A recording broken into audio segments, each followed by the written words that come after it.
qu'être des gens en esprit, bien-aimé. C'est pourquoi, de là où tu es, réclame encore le Saint-Esprit pour qu'il vienne t'ouvrir le cœur, pour qu'il vienne t'ouvrir les oreilles, pour qu'il vienne t'ouvrir, oh, bien-aimé, ce chemin de recevoir cette parole. Élevons nos voix, prions dans le puissant nom de Jésus.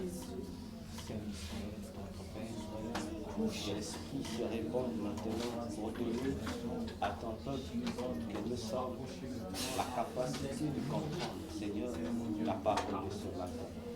Que nous donne les facultés qui conviennent, Seigneur.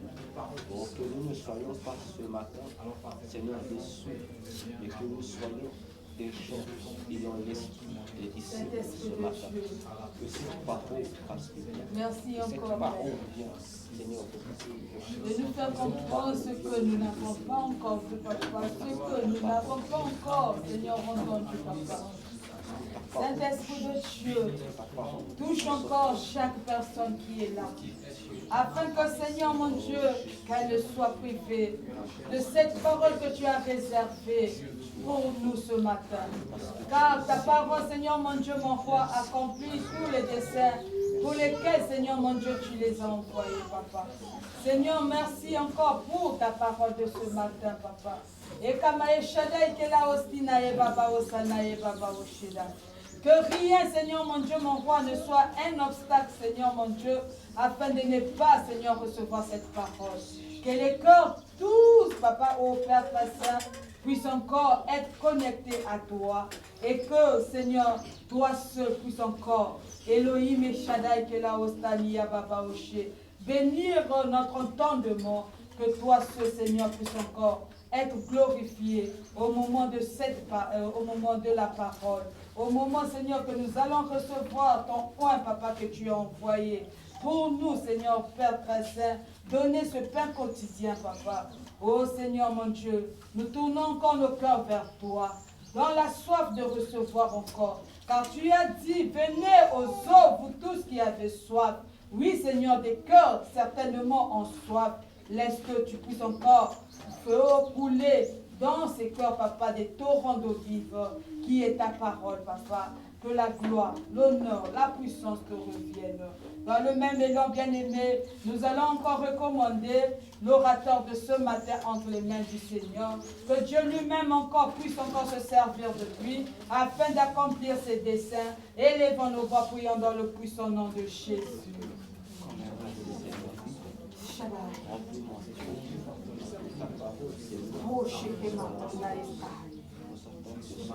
Como está en la baba osheda, Elohim estina o baba osheda, como este na e baba osheda, no está en la baba oshe, que ma está y baba oshe, oli está y calle no está en la esheda y baba o. Merci encore, Seigneur mon Dieu. Oh, toi qui, papa, te serviras de ce canal, papa, que toi seul puisses encore bénir ce canal, papa. Bénir, oh, sa bouche, papa. Bénir ses pieds, papa. Bénir, oh, Seigneur mon Dieu, tout son être. Toi qui vis et règnes. Dans le puissant nom de Jésus, nous disons tous Amen. Amen. Et par un cantique d'adoration, nous recevons le messager de ce matin, le docteur Nicéphore Kombi.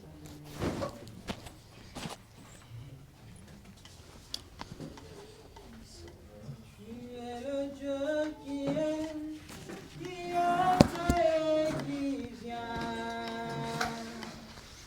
Jésus.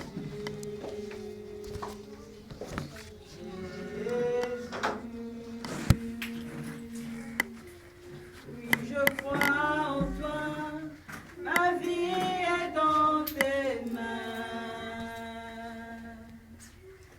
Jésus, tu es le Dieu de miracle. Seigneur, tendre Père, je te bénis pour cette opportunité que tu m'accordes, Seigneur, de dispenser ta parole à ton peuple. Oh Dieu, glorifie ton nom, Seigneur. Visite ton peuple et fais-nous du bien dans le nom de Jésus. Amen. Nous acclamons le Seigneur notre Dieu.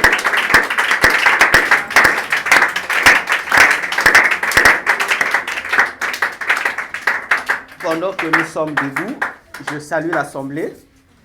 Nous allons lire un passage de la Bible avant de nous asseoir. Jean chapitre 3, le verset 1er jusqu'au 12e verset. Jean chapitre 3, du verset 1er jusqu'au verset 12e. Lisons la parole du Seigneur. Je vais lire avec ma version David Martin. Or, il y avait un homme d'entre les pharisiens, nommé Nicodème, qui était un des principaux d'entre les Juifs, lequel vint de nuit à Jésus et lui dit, « Maître, nous savons que tu es un docteur venu de Dieu, car personne ne peut faire les miracles que tu fais si Dieu n'est avec lui. » Jésus lui répondit et lui dit, « En vérité, je te le dis, si quelqu'un n'est né de nouveau, il ne peut point voir le royaume de Dieu. » Nicodème lui dit, « Comment peut naître un homme quand il est vieux? Peut-il rentrer dans le sein de sa mère et naître une seconde fois? » Jésus répondit, « En vérité, je te le dis, si quelqu'un n'est né d'eau et d'esprit, il ne peut point entrer dans le royaume de Dieu. Ce qui est né de la chair est chair, et ce qui est né de l'esprit est esprit. Ne t'étonne pas de ce que je t'ai dit. Il vous faut être né de nouveau. Le vent souffle où il veut, et tu entends le son, mais tu ne sais d'où il vient, ni où il va.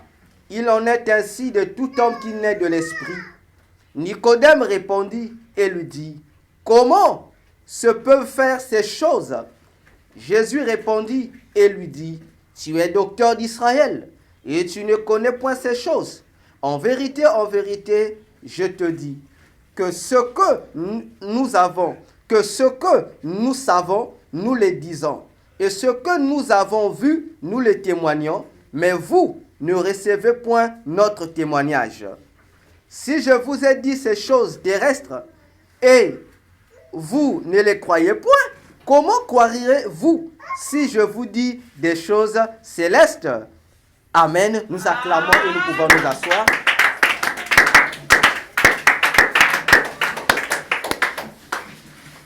Que la paix du Seigneur Jésus soit avec tous. Ce matin, comme disait la diaconesse Raï, l'assemblée est trop froide. Alléluia. Nous allons encore être de plus en plus froids tout le long de ce message. C'est ici que les gens ne m'aiment pas. Oui. Alléluia. Je suis le docteur Véracité KTN. Et ce matin, nous allons partager un thème que tu connais, que je connais. Ça va simplement être un rappel. Mon thème de ce matin, c'est « Es-tu réellement né de nouveau? » Es-tu réellement né de nouveau? Je répète pour une meilleure compréhension. Es-tu réellement né de nouveau? Amen. Bien-aimés, depuis le dimanche surpassé jusqu'au dimanche passé, je me demande si nous, protocole, pouvez-vous gérer les enfants s'il vous plaît? Je me demande, disais-je, si nous qui sommes les membres de cette communauté, nous sommes en train de comprendre vers où le Seigneur Jésus est en train de nous conduire. Alléluia. Surtout pour vous qui êtes là presque dans tous les programmes de la semaine. Je ne sais pas si nous réalisons où nous sommes en train de partir. Ou bien, comme l'a rappelé la modératrice, nous venons simplement pour une habitude. Alléluia. Parce que si tu vois depuis le dimanche surpassé, jusqu'au dimanche passé, et je crois même jusqu'au long de cette semaine, et même avant le dimanche surpassé, donc depuis la semaine du dimanche surpassé, il y a un même message qui est communiqué. Alléluia. Le même message qui est donné. Et le message est en train d'augmenter au fur et à mesure. Et ce message vise un objectif précis. L'objectif précis, c'est de ramener les enfants de Dieu que nous sommes à la vie chrétienne authentique, telle que laissée par Jésus et relevée par les apôtres. La modératrice l'a rappelé tout à l'heure. Sous d'autres cieux, sous d'autres cieux là-bas, les gens aujourd'hui sont dans le dimanche de Pâques. Bon, je ne sais pas par rapport à quel fondement de la Bible sont dans le dimanche de Pâques, je ne sais pas. Parce que si je calcule avec la Bible, le dimanche de Pâques là, c'est pas aujourd'hui. La Pâques là, c'est pas aujourd'hui. C'est pas le dimanche de Pâques. C'est un autre rythme dans lequel on a inséré l'Église. Mais on le verra quelque part dans notre enseignement. Alléluia. Comprenons le mouvement par lequel le Seigneur est en train de nous amener. Vous savez, comme j'ai toujours dit, et lorsque je le dis, les gens se fâchent. Fâchez-vous. Je ne lis pas la Bible comme tout le monde. Alléluia. Peut-être que toi, la journée, tu lis la Bible plusieurs fois que moi. Mais moi, lorsque je prends ma Bible, je peux faire 3 mois, 4 mois avec un seul chapitre. Je prends mon temps, je ne suis pas pressé. Et ça, on dit tu me battais. Alléluia. La Bible nous dit dans Deutéronome 33, si vous lisez tous les chapitres, pas même compter à la maison. La Bible dit, depuis la sortie d'Israël de l'Égypte, depuis qu'ils ont quitté le territoire de Ramsès, jusqu'à arriver à Canaan, Israël a eu à faire des stops, des arrêts dans leur voyage. Ce que la Bible appelle des stationnements. Donc, lorsqu'ils sont sortis, ils sont arrivés à certains endroits où ils se sont reposés un peu du voyage pour poursuivre encore. Mais Deutéronome 33, c'est Dieu lui-même qui recommande au prophète Moïse de prendre note de chaque arrêt et comment on appelait ça? De la marche. Donc d'écrire chaque étape de la marche que eux ont eu à effectuer. Alléluia. Tu t'imagines comment c'est important de faire attention au mouvement de Dieu. Toi et moi, on peut se dire quelle est l'importance. Quand tu quittes Pointe-Noire jusqu'à Dolézy, Dieu te dit, note le trajet là. Chaque arrêt, il faut noter. Ça pour quelle importance? Mais Dieu a dit à son prophète de le noter. Et si vous comptez le nombre de stationnements que le peuple d'Israël a effectué depuis la sortie d'Égypte jusqu'au dernier stationnement qui est l'entrée à Canaan, ça nous fait 42 stationnements. Ou encore 42 arrêts. Alléluia. Toi et moi, nous les confessons tous les jours que Canaan, c'est le lieu de repos d'Israël. C'est leur terre promise. C'est le lieu de leur bonheur. N'est-ce pas? Alléluia. Est-ce que le peuple est avec moi? Ne t'inquiète, bientôt tu vas te fâcher. Je te garantis, tu vas te fâcher.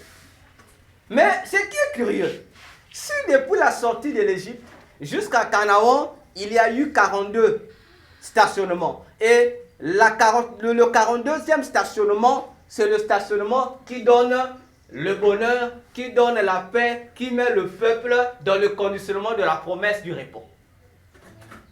La Bible me dit aussi, ce qui est curieux, à toi de réfléchir. La Bible informe aussi, si vous lisez Matthieu, lisez bien le texte de Matthieu. Après, à partir de Matthieu 1, verset 18, vous descendez quelque part. Je crois qu'on enseigne souvent ça de Kodim. Hein? On enseigne ça aux enfants de Kodim. On dit de Abraham jusqu'à Christ. Combien de générations? Il y a au total 42 générations. Vous n'avez jamais fait attention. Hein? Il y en a 42 générations. Il y a 14 générations 3 fois. Et si vous multipliez 14 générations fois 3, ça vous donne 42 générations pour arriver à Christ. Mais ce qui est curieux, c'est que Christ, il dit dans Matthieu 11, du verset 28 jusqu'à la fin, lui aussi, il dit que lui, il était en repos. Alléluia. Et nous comprenons le mystère que ce qui s'est passé avec Israël s'est reproduit avec Jésus. Alléluia. 42 stationnements. Dans le Nouveau Testament, ça nous informe que égal à 42 générations. Et à la 42e génération, c'est là que le peuple de Dieu doit rentrer dans le repos. Alléluia. Alors, je repose la question. Es-tu réellement né de nouveau? Cette histoire que nous venons de lire dans Jean 3, nous connaissons l'histoire. Je n'ai même pas besoin de faire un rappel. Bon, je vais quand même faire un rappel. Un docteur de la loi, parmi les hautes autorités juives, appelé Nicodème, est venu voir Jésus la nuit parce qu'il avait peur dans son titre de docteur de la loi et en tant que membre de la secte qu'on appelait les pharisiens, que la journée qu'on le voit parler avec Jésus. Pour les pharisiens et les autres autorités juives, c'était un sacrilège. Ils ne pouvaient pas tolérer, c'était une trahison. Alors, il a attendu la nuit parce que lorsqu'il voyait Jésus la journée, il avait des choses à dire à Jésus qu'il ne pouvait pas exprimer aux yeux de la foule. Alors la nuit, il a pris son courage d'aller voir Jésus pour parler, dire à Jésus ce qu'il voulait lui dire, ses interrogations sûrement. Mais ce qui est bizarre, c'est que Nicodème n'avait même pas eu le soin d'exposer à Jésus ce qu'il était venu dire. Lui, il vient avec une autre intention. Il avait sûrement des questions à poser en tant qu'enseignant de la parole, docteur de la loi, par rapport aux enseignements que Jésus donnait. Lui, il voyait du flou quelque part. Il avait sûrement besoin de précisions. Mais curieusement, lorsqu'il rencontre Jésus, Jésus le reçoit. Et Jésus aussi lui communique des intentions qui sont différentes d'avec ses intentions à lui. Jésus lui parle de naître de nouveau, naître d'eau et d'esprit. Et Jésus lui dit, si tu ne nais pas de nouveau, tu ne pourras non plus voir le royaume des cieux. Alléluia. On se pose la question. Nicodème vit avec autre chose et il est surpris que Jésus lui balance autre chose. Mais en vérité, autre chose que Jésus lui donne, c'était une réponse déjà à ce que Nicodème s'attendait à recevoir par rapport à ses besoins. Parce qu'il voulait comprendre les choses que Jésus faisait. Il voulait comprendre les mystères que Jésus était en train d'enseigner. Jésus lui donne déjà la clé. Sans pour autant lui permettre d'exprimer son besoin, mais on lui donne déjà la clé en avance. Et chose que lui, Nicodème, ne va pas comprendre. Il va se regarder. Il va voir son âge. Il était vieux. Il dit, Jésus, comment un vieux comme moi pourrais-je encore rentrer dans le ventre de ma mère pour naître? Jésus pouvait bien lui expliquer. Mais Jésus ne lui explique pas. Jésus enfonce encore le clou pour lui dire, je te le dis en vérité, si tu n'es né d'eau et d'esprit, tu ne verras pas le ciel. Nicodème était toujours, il ne comprenait rien.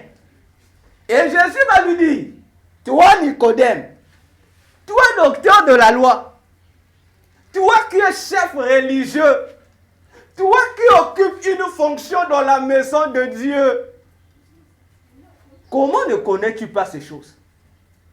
Alléluia. Imaginez-vous quelqu'un, un vieux comme Nicodème, un docteur de la loi. C'est-à-dire, aujourd'hui, on va les appeler les pasteurs. Aujourd'hui, on va les appeler les prophètes, les apôtres, les évangélistes, les docteurs. Et tous les titres que nous connaissons dans les églises. Jésus lui dit à lui, comment ne connais-tu pas ces choses-là? Et Jésus va encore ajouter, il dit, si toi le docteur de la loi, toi le serviteur de Dieu, tu ne comprends pas les choses physiques que je suis en train de te dire, comment comprendras-tu les choses d'en haut? Alléluia. Jésus n'avait pas utilisé les mots compliqués là-bas. Il a utilisé le mot que Nicodème savait. Il a utilisé le verbe naître de nouveau que Nicodème savait et connaissait. Bien-aimé, ce matin, je te pose la question. Toi et moi, nous sommes comme Nicodème. Il n'y a rien de nouveau dans ce texte-là. Nous sommes comme Nicodème. Mais la question est celle de savoir ce matin. Es-tu réellement né de nouveau? C'est la question que chacun de nous, en sortant de ce lieu, doit se poser. Es-tu réellement né de nouveau? Parce que naître de nouveau ici, ça veut dire que, comme Nicodème avait dit, il faut repartir dans le ventre de ta maman pour qu'on puisse encore t'enfanter. C'est ce que Nicodème avait dit. Maintenant, Nicodème ne comprenait pas comment la procédure doit se faire. Alléluia. Maintenant, toi et moi, sommes-nous réellement nés de nouveau? Vraiment. Vous savez, ici, Jésus donne deux éléments pour répondre à la question de Nicodème sur la procédure qui va favoriser cette nouvelle naissance en Christ. Jésus va présenter l'eau d'un côté et de l'autre côté, il va présenter l'esprit. Autrement dit, il informe au Nicodème que toi et moi nous sommes. Il informe. Nicodème n'était pas un païen. Attention. Il n'était pas un païen. C'était une autorité religieuse dans la maison de Dieu. Il servait Dieu. Hein? Le même Dieu que toi et moi on appelle Yahweh là. Il le servait, ce n'était pas un païen. Ah oui, attention. Il n'était pas païen. Il connaissait Dieu. Il servait Dieu. Parce qu'aujourd'hui, on pense que le message de la nouvelle naissance, ça concerne les païens. Non. Jésus démontre le contraire. Ça concerne tout le monde. Que tu sois enfant de Dieu. Que tu sois celui qui n'est pas enfant de Dieu. La nouvelle naissance nous concerne tous. Et Jésus présente les deux éléments qui favorisent la nouvelle naissance. Il présente l'eau d'un côté et il présente l'esprit de l'autre. Pour dire, pour que la nouvelle naissance soit opérationnelle, il faudra que ces deux éléments soient de la partie. Amen. Les mamans sont ici, peuvent bien nous expliquer. Non, j'aime Jésus. J'aime Jésus. Amen. Alléluia. Amen. Vous savez, les mamans sont ici. Les mamans, pour que l'enfant naisse, on n'a pas besoin de ces deux choses-là. Les mamans savent. J'ai dit, vous allez vous fâcher. Fâchez-vous. Alléluia. On va commencer par l'eau. S'il n'y a pas l'eau, il ne peut pas avoir un enfant. Ah oui. Fâche-toi, je vais te fâcher. S'il n'y a pas d'eau, il ne peut pas avoir d'enfant. Parce que tout commence avec l'eau. Eh oui, tout commence avec l'eau. Lorsque monsieur et madame se retrouvent là-bas, ce n'est pas les bisous qui font l'enfant. Ah non. Ce n'est pas les je t'aime là qui font l'enfant. Non. Pour qu'il y ait enfant, il faudrait qu'il y ait de l'eau que monsieur doit libérer. Et de l'autre côté, madame aussi doit libérer quelque chose aussi qui s'appelle de l'eau. C'est l'eau et l'eau. L'autre eau est appelée sperme et l'autre eau est appelée ovule. N'est-ce pas les mamans? Ce sont ces deux eaux qui se combinent pour donner naissance à un enfant. Donc, lorsque Jésus emploie l'élément eau, il dit à Nicodème, je parle d'abord des choses physiques. Donc, Jésus ramène Nicodème dans les principes de la procédure de la reproduction physiquement telle que Dieu l'avait établie d'abord. Alléluia. Les mamans, est-ce que ça va? Ne boude pas. Tu dis, c'est mon travail. Je ne vais pas mâcher les mots. Je vais les dire tels que les mots sont. Donc, nous comprenons ici déjà la place de l'eau. Et l'eau en question. Parce que lorsque nous voyons l'eau, nous voyons quelque chose de liquide. Alléluia. Nous voyons quelque chose de liquide. Monsieur et madame, ce qu'il donne, c'est un liquide. Et même dans les entrailles maternelles, c'est la même eau, toujours, qui vient intervenir pour que l'enfant puisse croître jusqu'à atteindre soit 6, 7, 8 ou 9 mois. C'est l'eau. Parce que ce que les mamans ont l'habitude d'appeler le placenta, à l'intérieur duquel l'enfant est, l'enfant se trouve. Parfois, on appelle ça le col de l'utérus dans nos langages congolais. On dit le col de l'utérus. À l'intérieur, là. Mais l'enfant se retrouve à l'intérieur d'un liquide aussi. Et ce liquide, c'est le liquide amniotique qui est là. Et c'est ce que dans nos hôpitaux congolais, on appelle poche des os. On appelle ça poche des os. Alléluia. Et lorsque cette poche est percée, c'est ça, c'est ce qui coule. Et si on sent que l'eau n'est plus, à la place de l'eau, qu'est-ce qui sort? Le sang vient à la fin. Alléluia.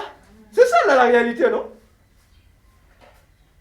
L'eau commence d'abord et après le sang. Comme pour vous dire que pour qu'il y ait une naissance d'un enfant, il faut que l'eau soit, il faut que l'esprit soit. Le sang, c'est pas l'esprit. Disons-nous la vérité. Le sang, c'est pas l'esprit. Alléluia. Mais le sang, c'est l'esprit, non? La Bible dit, l'âme de l'homme se trouve où? C'est dans le sang.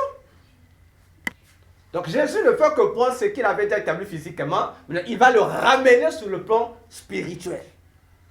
Pour nous dire également que si tu veux naître de nouveau, va à la maternité. Va interroger ceux qui enfantent. Pose la question. Comment tu es devenu enceinte? Pose la question. On va te répondre. Parce que même là aussi, il y a des camouflages. Il y a des femmes qui sont enceintes qui ne marchent pas d'après cette procédure-là. Il y a des femmes qui sont enceintes, non pas parce qu'il y a eu un monsieur avec qui ils se sont retrouvés dans un coin, mais parce qu'il y a eu un individu qu'on appelle gros prophète qui lui a fait des bains. Maintenant, les bains qu'on t'a fait là, bon, toi tu as donné l'eau. Maintenant, l'autre eau, qui a donné? Là, on dit c'est un miracle, c'est Dieu qui fait. Ah, mais vous n'avez pas. Alléluia.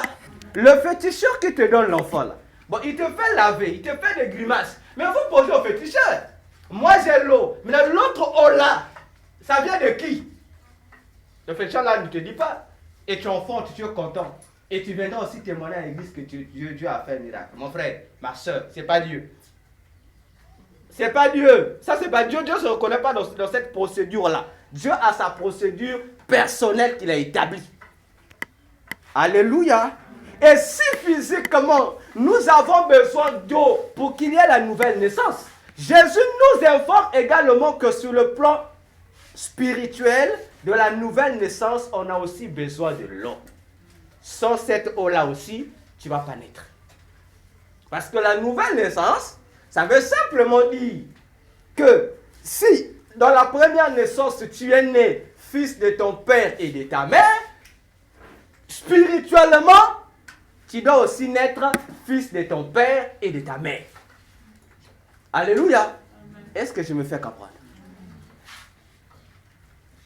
Alors, sur le plan spirituel aussi, le premier élément qui intervient pour faire naître une personne qui est née de son père et de sa mère en tant qu'enfant de Dieu, c'est de l'eau. Parce que s'il n'y a pas cette eau-là, si cette eau n'est pas libérée, frère, sœur, tu ne naîtras pas de nouveau. Et cette eau qui est libérée, c'est la parole de la repentance. C'est le message qui te dit, réponds-toi, car le royaume de Dieu est proche. Amen. Alléluia. C'est ce message-là qui fait naître quelqu'un de nouveau. Parce que le message de la repentance va t'inviter à comprendre ton identité spirituelle que toi tu ignores. Ça va t'amener à comprendre que si on vient te dire que tu dois naître de nouveau, cela montre que toi, aux yeux de Dieu, Dieu constate que toi, tu ne fais pas partie de son carnet familial. Que toi, tu es un enfant que lui ne reconnaît pas. Alléluia.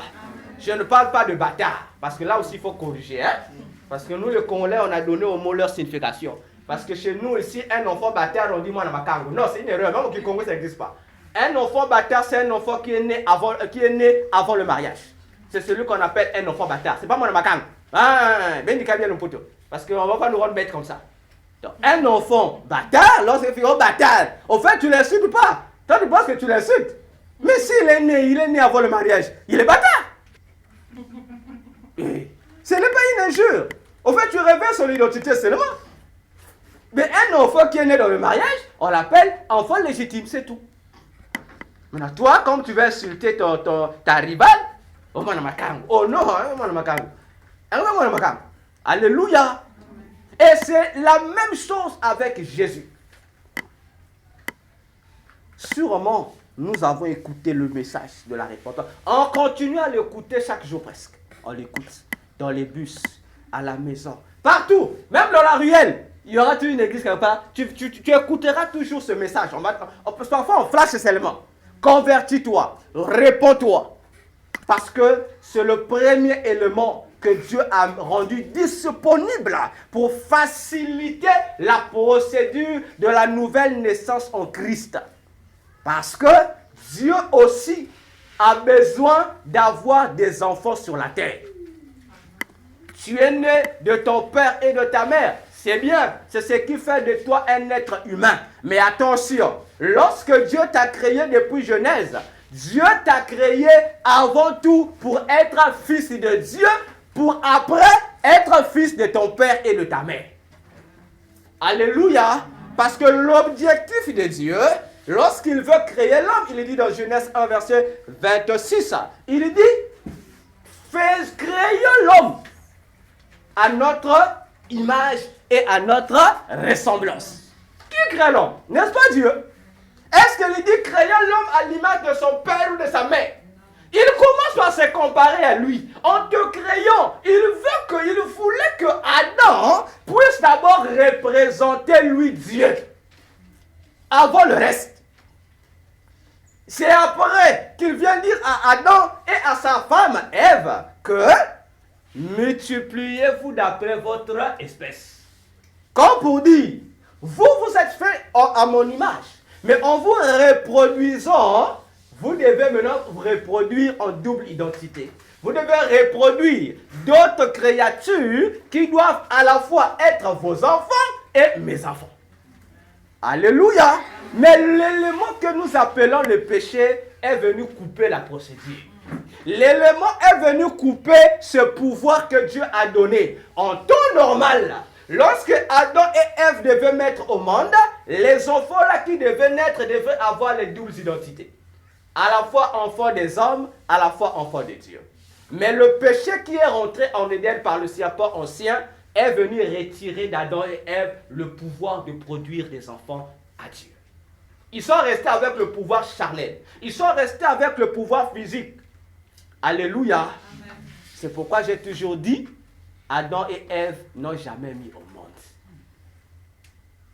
Alléluia. Parce que c'est Dieu lui-même qui le dit. Adam pêche, ils sont morts et Ève. Mais quel enfant vont-ils mettre au monde? Toi tu vois Abel, toi tu vois Caïn. Mais Dieu lorsqu'il voit, Dieu voit les morts-nés. Physiquement ce sont les fils charnels, oui. Mais spirituellement, Adam et Ève, plutôt Caïn et Abel, Dieu les considère comme des morts. Alléluia. Voilà pourquoi tout le long de l'histoire, Dieu a prévu ce plan. Comme a dit la modératrice, le meilleur cadeau que tu dois chercher à avoir dans ta vie, c'est Jésus-Christ. Il a donné son Fils afin que quiconque croit en lui ait la vie. Ce passage de Jean 3,16, on a même oublié que c'était Jésus lui-même qui l'a déclaré. Nous, on pense que c'est Jean. Non, c'est Jésus de sa propre bouche qui déclare cela. Mais pour que cela soit possible, il faudrait que tu acceptes la parole de la repentance. Alléluia. Parce que la repentance t'appelle à prendre conscience de ton état d'âme vis-à-vis de Dieu. Pas vis-à-vis de ton pasteur. Non, non. Pas vis-à-vis de ton président de la République. Non. Pas vis-à-vis des hommes. Mais vis-à-vis de ton Dieu. C'est lui qui t'a créé. Parce que la paix de la repentance n'est pas faite au nom du pasteur. C'est fait au nom de Dieu. Alléluia. C'est pourquoi lorsqu'on te fait cet appel de la repentance, on te dit, répentez-vous, car le royaume des cieux est proche. On ne dit pas, répentez-vous parce que le royaume de ton pasteur est proche. On t'invite à te repentir et on te présente en même temps le royaume de celui qui t'invite à la repentance. Comme pour te dire, l'objectif de la repentance, c'est que tu retournes dans ma maison. Alléluia. La maison de l'apôtre, nous connaissons la maison de l'apôtre. La maison de l'apôtre est en gros, c'est sur la terre. Mais la maison de Dieu se trouve au ciel. Alléluia. Et la porte de la maison de Dieu qui se trouve au ciel se trouve dans l'église. C'est ce que Dieu lui-même a révélé à Jacob. Alléluia. Lorsque Jacob dort, il voit une vision, Dieu lui montre. Jacob dit, ici ça s'appellera Bethel parce que c'est ici la porte du ciel. L'église, ce n'est qu'une porte qui va t'amener dans la vraie maison. L'église n'est qu'un couloir qui permette aux païens convertis d'entrer dans la maison de Dieu. Alléluia. Amen. Alors, bien-aimés dans le Seigneur, nous allons lire encore un passage. On va lire dans Jacques. On va prendre le livre de Jacques, chapitre 1. On va prendre le verset 16. Je ne vais pas tout lire, verset 16 jusqu'au verset 25. C'est lui qui a la page, peut nous lire. Jacques 1, à partir du verset 16.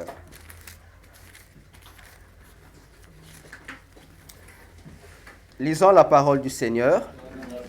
L'apôtre Jacques dit ceci. Là, je vais lire avec Lucégan. Ne vous y trompez pas, mes frères bien-aimés. Toute grâce excellente et tout don parfait descend d'en haut du Père des Lumières, chez lequel il n'y a ni changement, ni ombre de variation. Il nous a, verset 18, il nous a engendrés selon sa volonté par la parole de vérité, afin que nous soyons en quelque sorte les prémices de ces créatures. Je peux même arrêter par là, vous pouvez continuer à suivre. Alléluia. Jacques nous dit que Dieu nous enfante au moyen de la parole de vérité. Alléluia. Et nous avons compris que cette parole de la vérité là, mais pourquoi on ajoute parole mais on ajoute la vérité? Parce que la vérité, c'est quelque chose qui viendra toujours s'opposer à ce que toi et moi nous pensons. Alléluia. Voilà pourquoi le message de la repentance ne plaît pas aux âmes. Même aux chrétiens, ça ne leur plaît pas. Les chrétiens se fâchent lorsque vous commencez à parler de la repentance. Tu vois que les visages changent. Tu vois que les gens commencent à s'enfler. Parce que, quelque part, on se reconnaît être dans le faux. Quelque part, on se reconnaît être contre la vérité. Et lorsque la vérité apparaît, ça énerve, ça ne plaît pas. Est-ce que ça va? Amen. Alléluia. Donc, le message de la repentance vient t'inviter gratuitement à renoncer à ta vie païenne. À renoncer à l'ancienne vie que tu menais qui n'a aucun rapport avec la vie de Dieu. La repentance, bien-aimé dans le Seigneur, vient simplement te dire, en tout cas, il y a qu'un Zambé. Alléluia. Ce n'est pas le fait que tu sois oh muke finga fait babantu. Frère, nge fingi babantu. Nge fingi fait babantu. Lorsque Dieu voit son carnet de famille, tu n'es pas là. Parce que aussi longtemps que toi, tu ne vas pas accepter le message de la vérité. Parce que la repentance ne te dit pas seulement change de vie. Non, non et non. Sinon, il n'y aura pas de différence entre la déclaration de Jésus, du changement de vie, et les déclarations qui sont faites tous les jours par nos parents, nos chefs coutumiers, nos chefs de famille et nos pasteurs. C'est le même message que nous écoutons partout, n'est-ce pas? À l'école, les professeurs disent toujours vous devez changer de vie. À la maison, les parents répètent aux enfants vous devez changer de vie. Alléluia. Mais ce qui fait la différence entre toutes ces personnes, toutes ces invitations au changement de vie, avec l'invitation donnée par Jésus, c'est qu'avec Jésus, il y a une condition qui est au milieu. Et la condition, c'est que tu dois reconnaître, accepter que Jésus est mort pour toi sur la croix. Autrement dit, il faut que tu le reçoives dans ta vie. Que tu l'acceptes, qu'il devienne désormais le maître, le Dieu de ta vie. Alléluia. C'est pourquoi vous avez remarqué, aussi longtemps que quelqu'un peut être bon, gentil, généreux, mais aussi longtemps qu'il n'a pas Jésus en lui, c'est un païen. Il n'est pas connu de Dieu. Même s'il va parler, la Bible avait dit les bonnes œuvres. Faites attention, Église. Lisez bien la Bible. Ne vous laissez pas corrompre par le diable et ses agents. On vous dit, la Bible dit, les bons chrétiens, sont ceux qui font les bonnes œuvres. Et les chrétiens s'écoutent. Et quand on vous embrouille, les francs-maçons, le Rotary Club, etc. et autres, font des dons, ouvrent des orphelinats. On vous montre les bonnes œuvres, on vous parle des œuvres Caritas. On vous dit, ce sont les bonnes œuvres. Alléluia. Amen. Et là, l'église dit, ah oui, il y a vrai. Non, c'est une tromperie. Parce que les bonnes œuvres dont parle la Bible, qui est liée à Dieu, ce ne sont pas ces bonnes œuvres-là.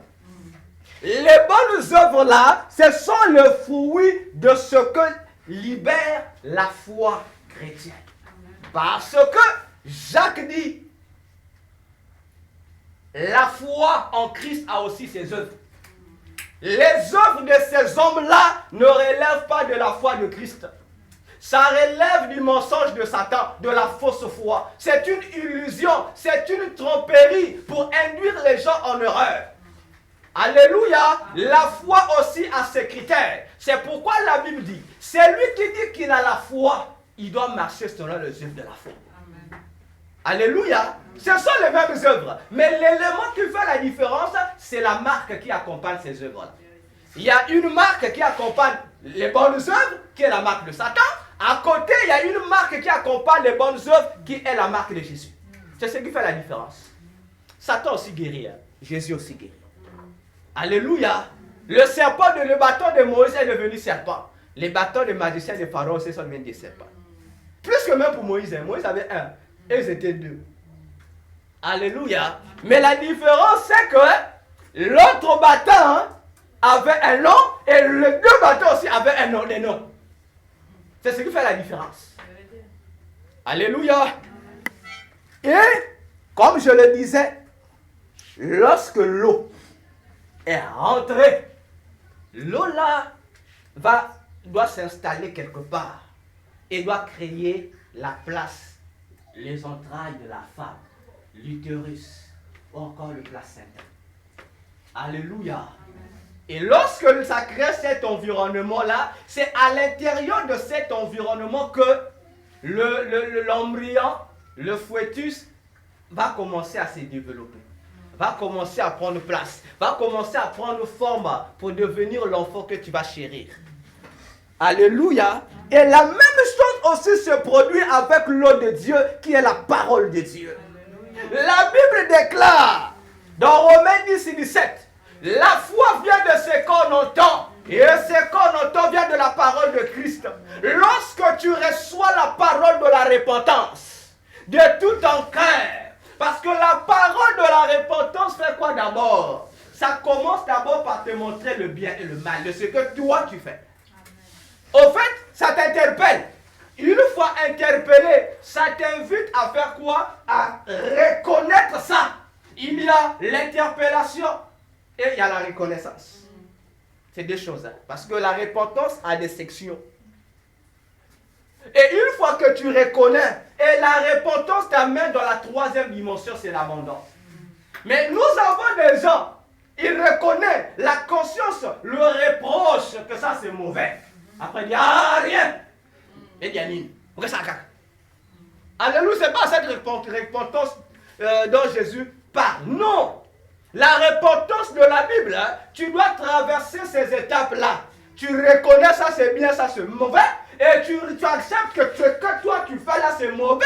Et après tu prends la décision de dire, mais Bika. Et c'est là où Dieu va te pardonner. Amen. Alléluia. Tant que tu n'as pas pris la décision d'abandonner, même si tu viens à l'église, Dieu pardonne. Dieu ne va pas te pardonner. Dieu attend que tu arrives à la dernière phase. C'est pourquoi Proverbe a dit, c'est lui qui fait quoi? Qui avoue et les délaisse obtient miséricorde. Ah, tu dois reconnaître, c'est ça avouer. Reconnaître que j'ai péché ici.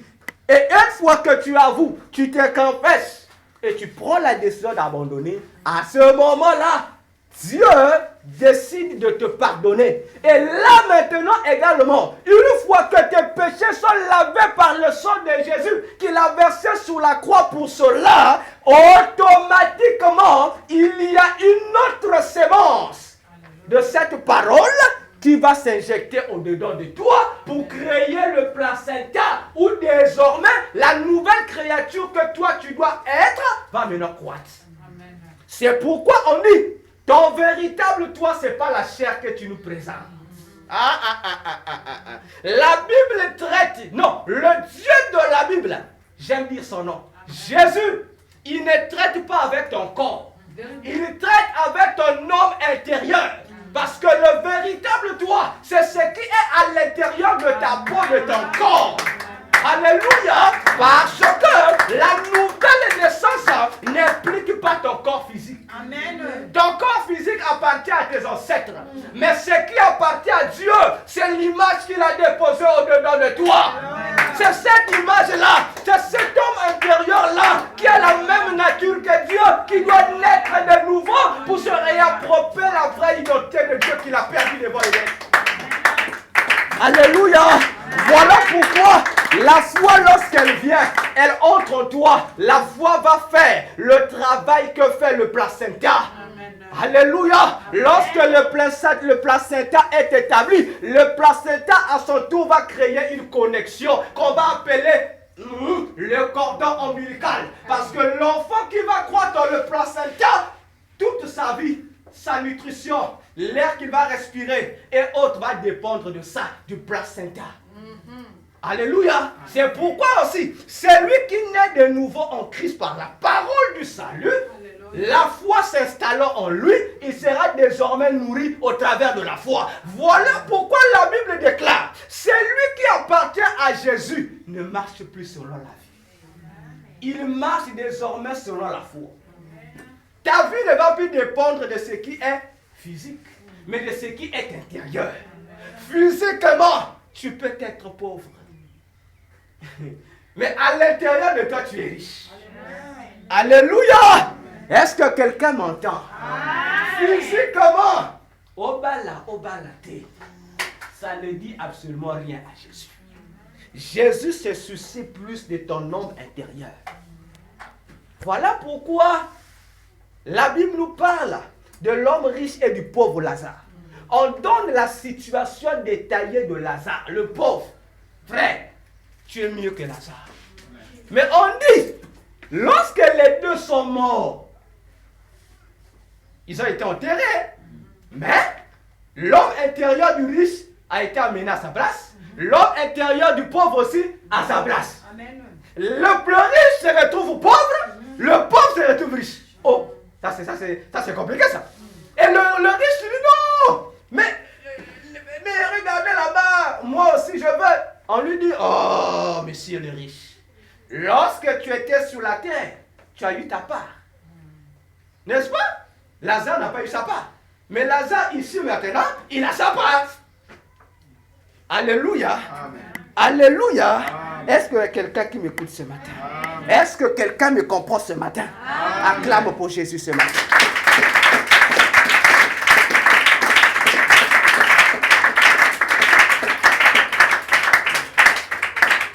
Bien-aimé, si tu ne nais pas de nouveau, tu n'entreras pas au ciel. Même si tu es un bon partenaire, même si tu es un bon donneur, même si tu es fidèle au programme de l'Église, même si tu es un serviteur, une servante zélée, je ne sais pas comment, même si tu parles en langue, même si tu fais des miracles extraordinaires plus que ton pasteur, le ciel tout entier te regarde. Il regarde pendant que toi tu embrouilles les gens sur la terre. Le ciel et les anges et Dieu et tout ce monde-là. Et il regarde seulement le cahier. Il dit, ah, ton nom n'est pas là. Tu n'es pas dans notre famille. Tu n'es pas connu, tu n'es pas reconnu au ciel. On ne te connaît pas. C'est pourquoi, frère, lorsque tu lis la Bible, il faut avoir peur. Dans Matthieu 7, tu répètes ça. Quand tu te limites à Matthieu 7, demandant vous donnera. Alléluia. Mais il faut descendre aussi en bas, à partir du verset 20 jusqu'à...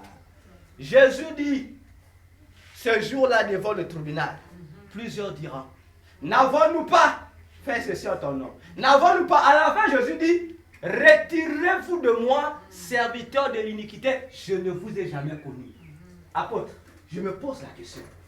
C'est vrai que Jésus n'a pas fait mal. Parce que Jésus dit, oh, il a dit, vous avez même vu le cerveau, mais il dit, je ne vous ai jamais connu. Mon frère, ma soeur, ça doit t'interpeller. Ils servaient Dieu. Ils avaient des églises. Ces gens-là aussi. Comme toi et moi aujourd'hui. Mais Jésus va leur dire, je ne vous ai jamais connu. Oh, oh, oh. C'est pour faire comprendre que c'est grave. Le problème du salut est grave. Le problème du salut est une affaire sérieuse. Amen. Parce que toi, tu prends ça à la légère. Lorsqu'on te dit, réponds-toi. Oh, bébé, le tue aussi. Oh, ça tous les jours, kayaou, kayaou. Mais si on ne te prêche pas la nouvelle naissance, on va te prêcher quoi? Alléluia. Amen.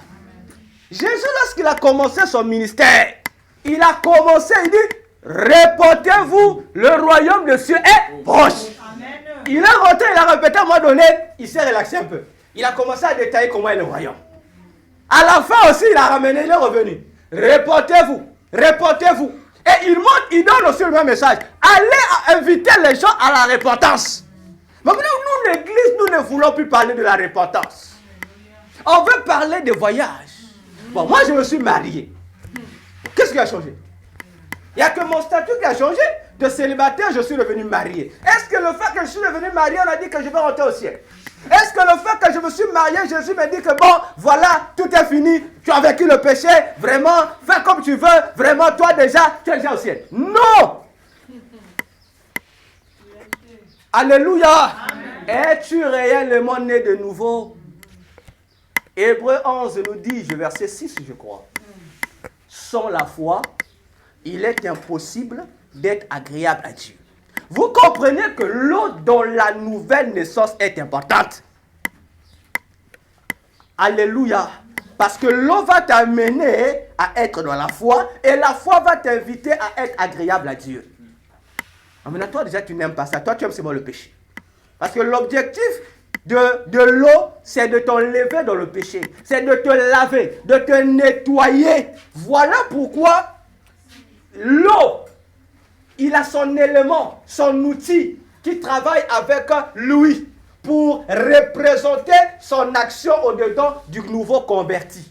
C'est-à-dire, la parole de la repentance, quoi qu'elle soit invisible, quoi qu'elle produise des effets invisibles, mais ces effets invisibles ont aussi des effets visibles. Alléluia. Or, les effets visibles de la repentance, c'est les eaux du baptême. Voilà pourquoi dans toute la Bible, lorsque quelqu'un acceptait Jésus dans sa vie, on lui dit, il faisait cette transaction, automatiquement on l'amenait au baptême. Pourquoi? Parce que l'apôtre Pierre dit, l'objectif c'est quoi? Lorsque tu te répands, tu acceptes Jésus, ça se fait en coulisses. Ça se fait dans le lieu secret. Ça se fait entre toi et Dieu. Alléluia. Maintenant, tu dois montrer aux gens avec qui tu étais autrefois que toi, tu as changé de camp. que toi, tu as refusé la vie païenne pour marcher conformément à la nouveauté de vie en Christ.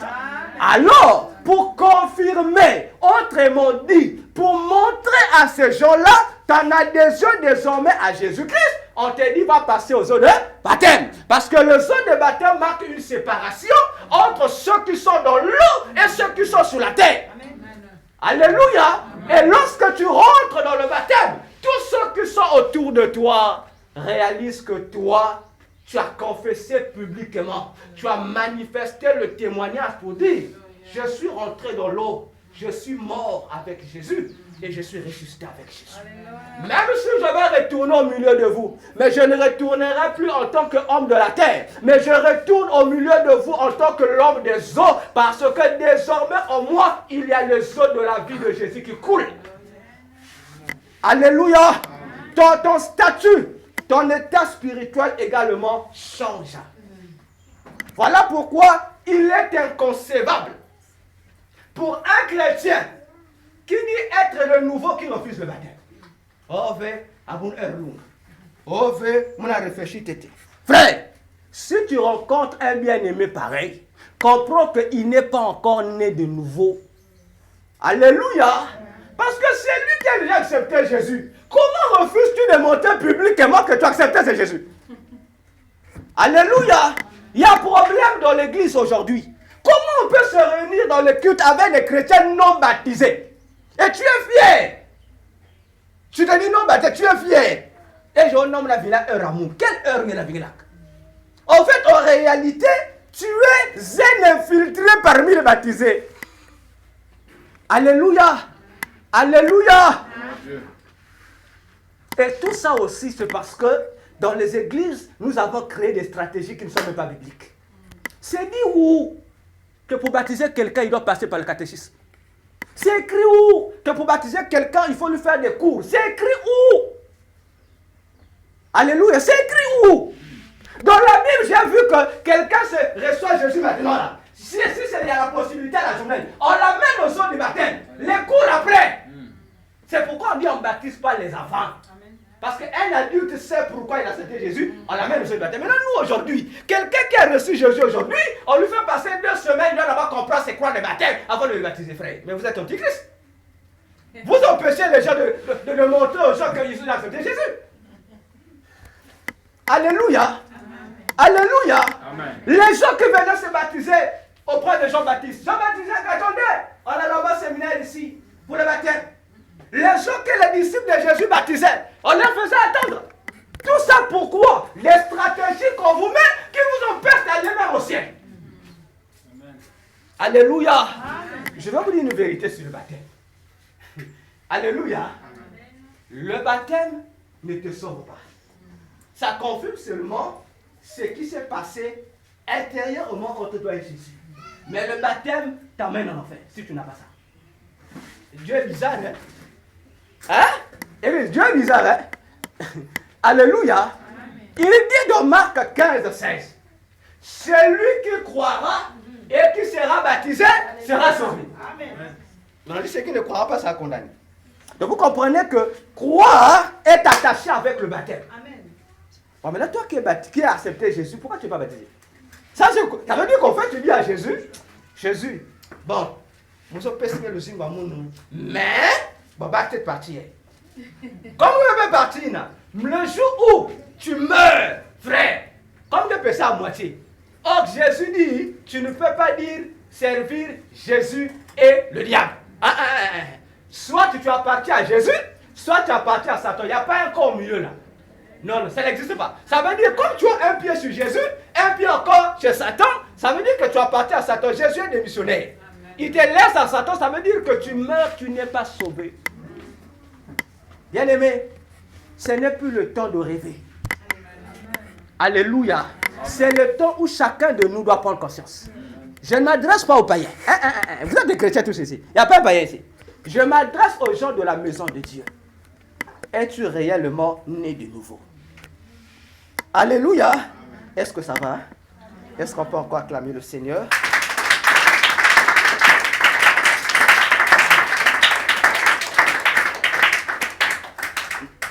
nous avons parlé de 2 éléments.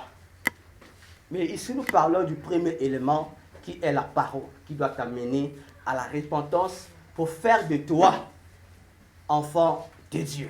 On a le premier élément qui est notre eau, qui doit nourrir l'enfant, qui doit permettre à l'enfant de comprendre l'environnement qui l'attend.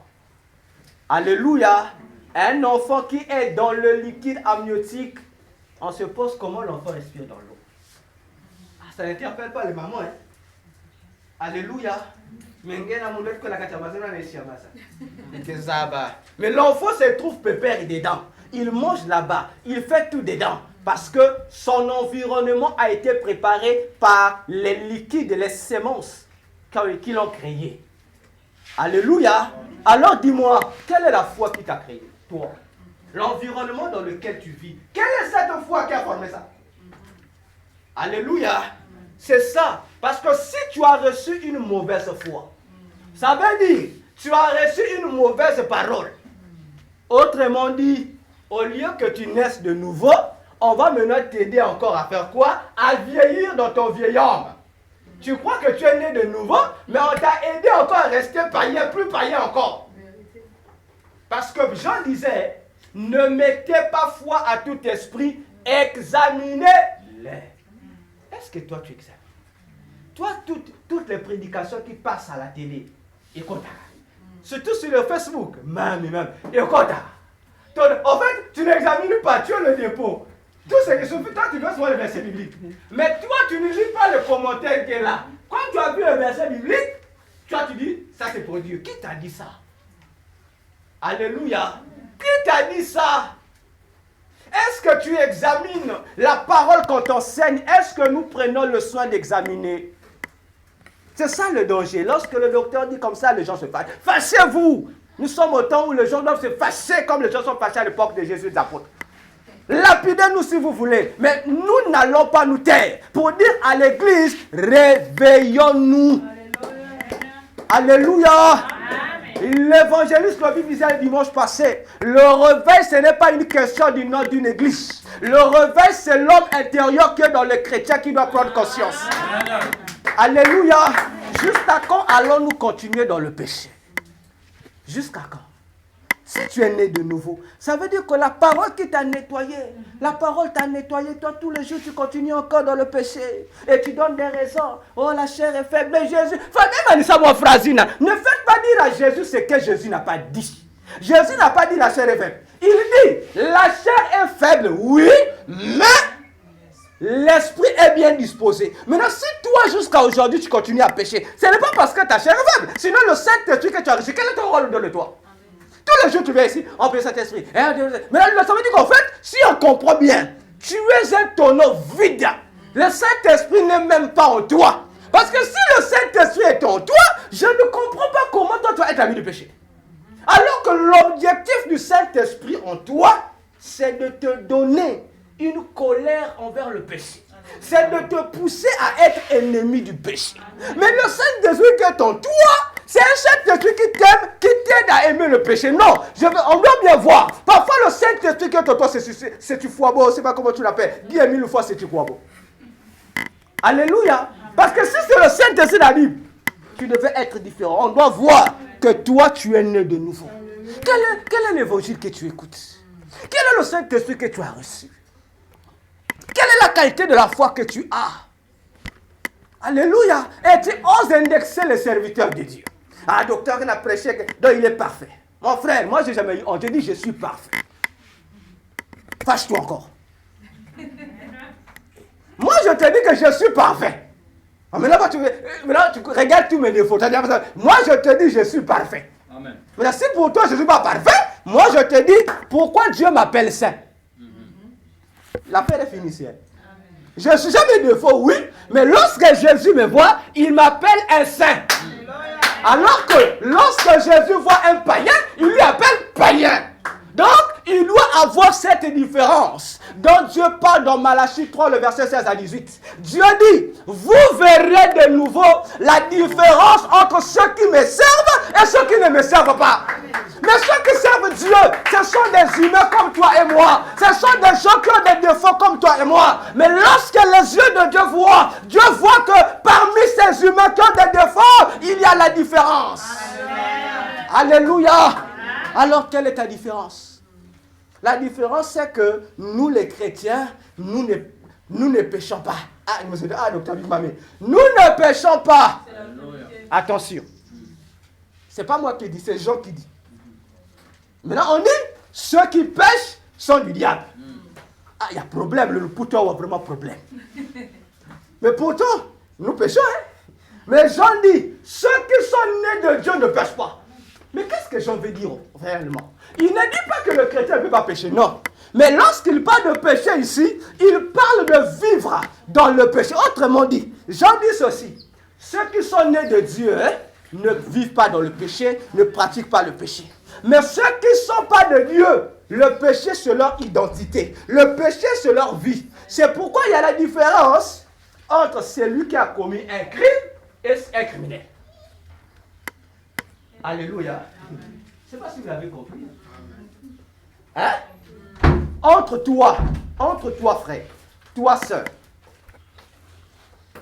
au cours d'une querelle dans ta parcelle, avec ton ordre, tu prends le couteau, tchou. Alléluia. Si on t'amène au commissariat, on ne va pas t'appeler bébé noir. Alléluia. Parce que si on prend le bébé noir, lui, il est bébé noir parce que ce qu'il fait là, c'est sa vie. Or, toi, c'est arrivé occasionnellement. Alléluia. Donc, un chrétien ne peut pas pratiquer le péché. Il peut tomber, oui. Mais on dit, s'il tombe, il y a Jésus qui est là. Il lui suffit de confesser et il reprend son identité de ça. Alléluia. Maintenant, le péché qui nous colonise là, il y a même des chrétiens qui disent, non, pasteur, tu sais, on a des péchés chéris. Frère, soeur, tu as encore des péchés chéris? Oh, c'est dangereux. Comment tu as encore un péché chéri? Oh, péché, j'aimerais les naves comme mon frère. Si tu meurs avec ce péché-là, tu n'enteras pas au ciel. Alléluia. Tu n'enteras pas au ciel. C'est pourquoi la Bible a dit, le royaume des cieux, Jésus qui dit, le royaume des cieux appartient aux violents. Et ce sont les violents qui réussissent à y entrer. Donc si dans la vie chrétienne, tu n'es pas un chrétien violent, un chrétien qui menace le péché qui te menace, sache que Okotalo l'a dit. Tu n'entreras pas au ciel parce qu'on a besoin au ciel de la nouvelle naissance. C'est-à-dire d'une personne qui marche dans une vie de sainteté. Je vais te scandaliser. On va lire un dernier verset biblique. Maintenant, tu vas me répondre. Moi, je voulais que l'Église puisse me répondre. Parce qu'il faut qu'on se dise les vérités. Prenons Matthieu 5. Matthieu 5, verset 48. La dernière, tu peux nous lire? Matthieu 5, le verset 48. Écoutons, ce n'est pas le docteur qui dit. Ce n'est pas l'apôtre David qui dit. C'est Jésus lui-même qui s'adresse aux disciples et à la foule. Écoutons ce que Jésus va dire. Jésus.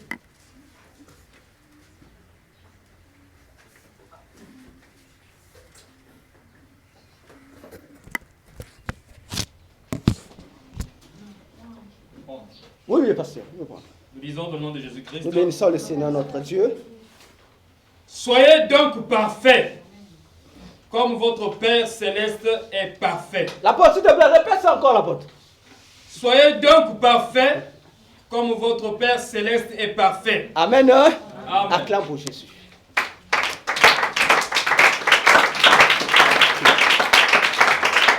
Alléluia. Jésus ne mâche pas le mot. Il n'a pas dit essayez d'être parfait, non.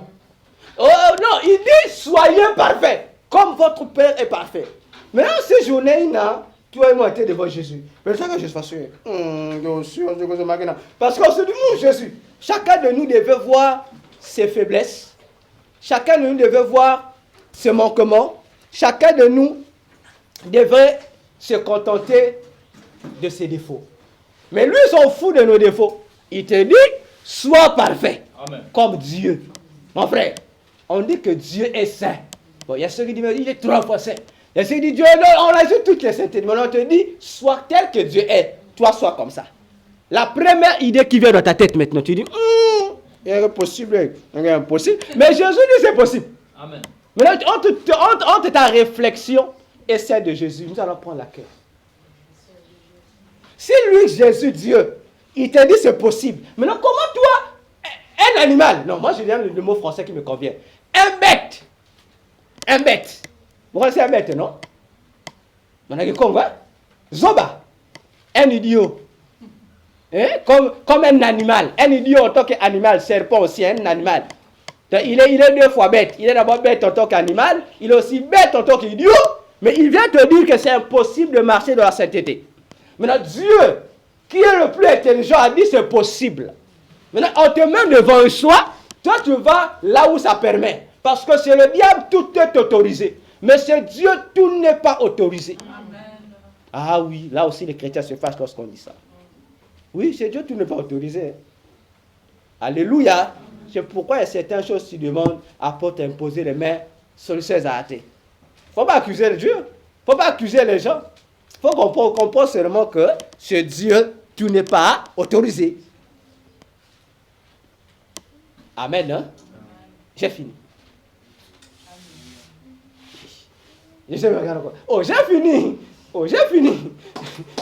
La diable a fini à ta place.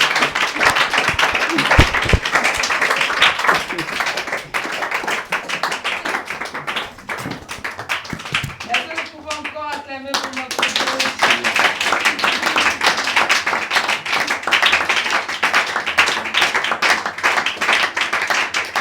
Amen.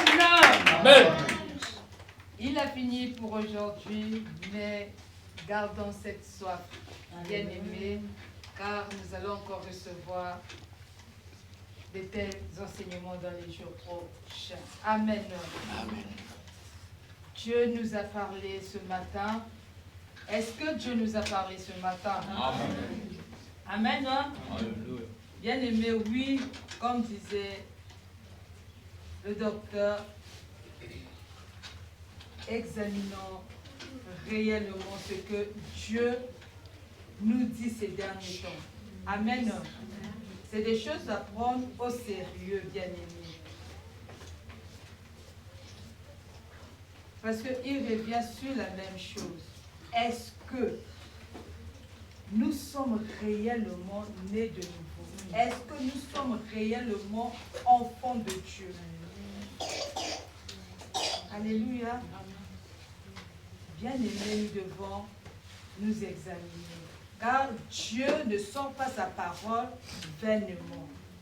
Il est le Dieu qui connaît toutes choses. Amen. Non? Amen. Et la parole de Dieu nous dit, l'Esprit sonde même les profondeurs de Dieu. À plus forte raison, toi et moi. Amen. Non? Amen. Alors, gardons cette soif-là. Méditons-la. Cette parole que nous avons écoutée. Que Dieu nous bénisse. Amen. Amen. Nous allons nous lever pour rendre encore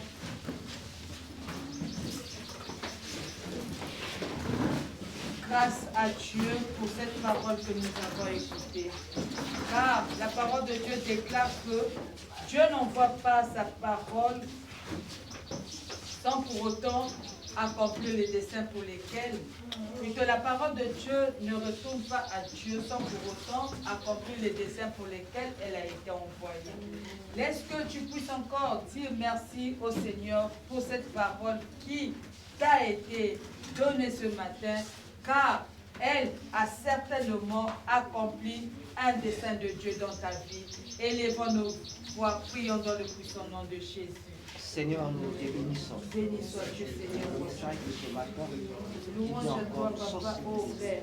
qui vient encore Toi qui nous nous connais mieux, Papa, tu nous as envoyé encore cette parole, Seigneur, Père, ô roi des rois. Merci encore, Seigneur, mon Dieu, pour ce que tu as fait, tout au fond, Papa, ô roi. Elohim, Kenaostai, Kaeshadai, Papa, Osanaï, Papa. Béni sois-tu encore, Seigneur, mon Dieu, pour cette parole, Christos, Papa, qui est, Seigneur, mon Dieu, mon roi, Elohim, la vie éternelle, Papa. La naissance, la nouvelle naissance, Seigneur, mon Dieu, mon roi. Merci encore, Seigneur, Père, pour tout ce que tu as fait dans le secret. Merci encore, Seigneur, mon Dieu, mon roi, Elohim, Kenaostai, Nababa, Oshedai, pour la prise de conscience, Seigneur, mon Dieu, mon roi, que tu nous accordes.